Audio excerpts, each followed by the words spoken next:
3.3 million years ago, Earth was a restless, unfinished world. The planet breathed differently then, exhaling heat through volcanic scars and inhaling storms that rolled across open landscapes without cities, walls, or names. Africa, the cradle of human ancestry, was a place of tension between life and extinction. Vast savannas stretched under violent skies, rivers swelled without warning, and survival depended on instincts sharpened by fear. Our ancestors did not rule this world. They negotiated with it, moment by moment, tooth and claw against flood and lightning. Every day was a test of whether intelligence, cooperation, and luck were enough to see another sunrise.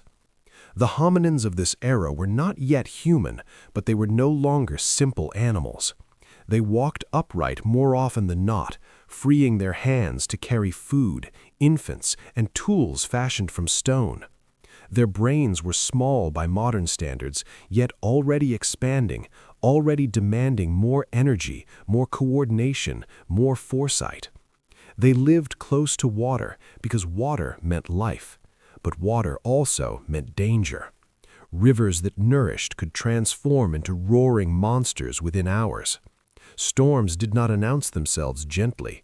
Dark clouds would rise, thunder cracking like the sky itself was breaking apart, and rain would fall in sheets heavy enough to reshape the land.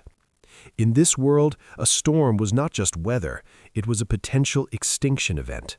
A single flood could erase generations, washing away bodies, tools, and knowledge without leaving a trace.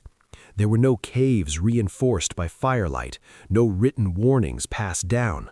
When the rain came, survival depended on immediate decisions: climb, run, cling, or drown.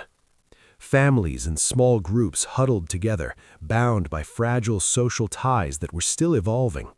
Cooperation was not guaranteed, but it was becoming necessary. Imagine such a storm rising on the horizon. The air grows heavy, animals scatter, birds vanish into silence. Lightning forks across the sky, striking trees and igniting brief fires that die under torrential rain. A river overflows, tearing logs from its banks, transforming solid ground into churning chaos. Hominins trapped near the water scramble onto whatever remains above the current. A fallen tree becomes an island, barely holding against the force of the flood. Panic flashes across faces, shaped by evolution, but driven by the same fear modern humans still recognize. This is not a metaphorical struggle. It is immediate, physical, and unforgiving. Now introduce a question that seems impossible, yet irresistibly compelling. What if they were not alone? What if, in that moment of absolute vulnerability, something appeared in the sky that did not belong to Earth? Not a god born of myth, not a spirit imagined by frightened minds, but an intelligence from beyond this planet. A craft hovering silently above the storm, immune to wind and lightning, observing a species still unaware of its future significance. The idea feels like science fiction, yet it forces us to examine something deeper than aliens themselves. It forces us to ask how fragile human existence was and how easily it might have ended. From an evolutionary perspective, our lineage balanced on a knife's edge. Multiple hominin species existed at the same time, competing for resources, adapting in different ways. Many of them vanished, leaving no descendants. Survival was never guaranteed. A single prolonged drought, a volcanic eruption, or a sequence of catastrophic storms could have erased the ancestors of modern humans entirely. If intelligence from elsewhere in the universe were capable of interstellar travel, capable of observing developing life, they would see Earth not as a finished story, but as a series of branching possibilities. One wrong turn, and humanity never happens. If such beings existed and chose to intervene, their actions would not need to be dramatic to be decisive. A rope lowered from a hovering craft, a momentary shield against wind, a subtle redirection of floodwaters, or even a warning that drew hominins to higher ground could change everything. Saving a handful of individuals could mean preserving a genetic line that would later spread across continents, build civilizations, and look back in wonder at the stars. The smallest intervention could echo across millions of years. Yet, intervention raises profound questions.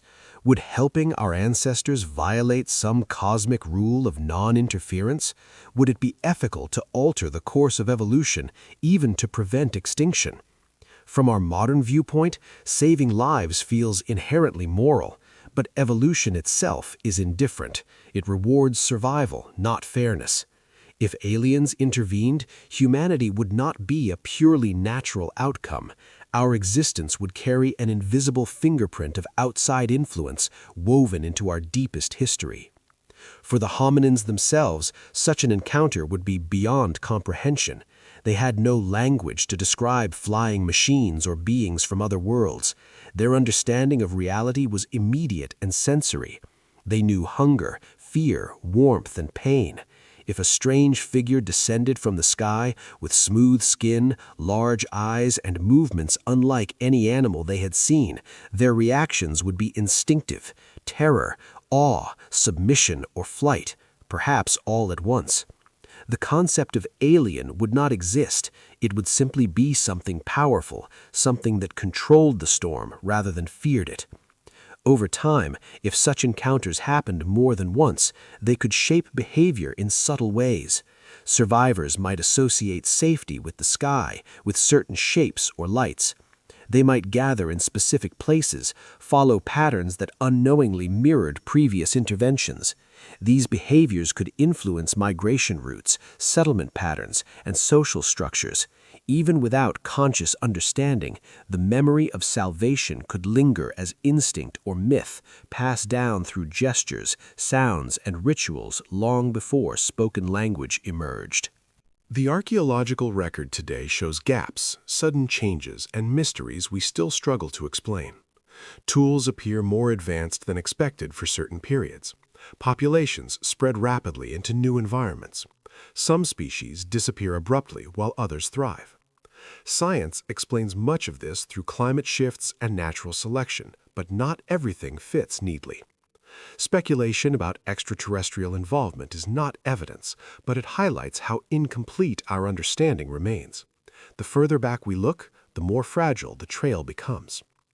A devastating storm 3.3 million years ago would leave almost no trace today. Floods rearrange landscapes, erase campsites, scatter bones.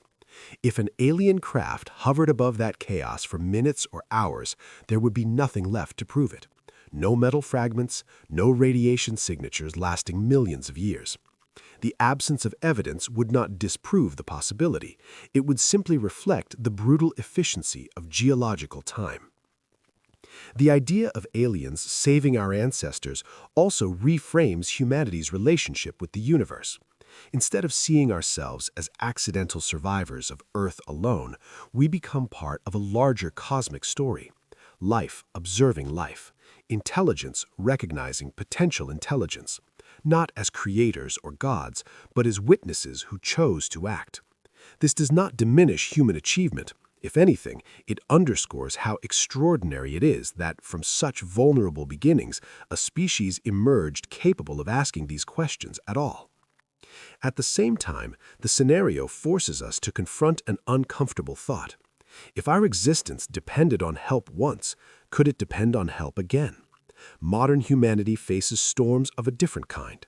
Climate change, technological risks, and planetary-scale challenges echo the ancient vulnerability of those early hominins clinging to a log in a flood.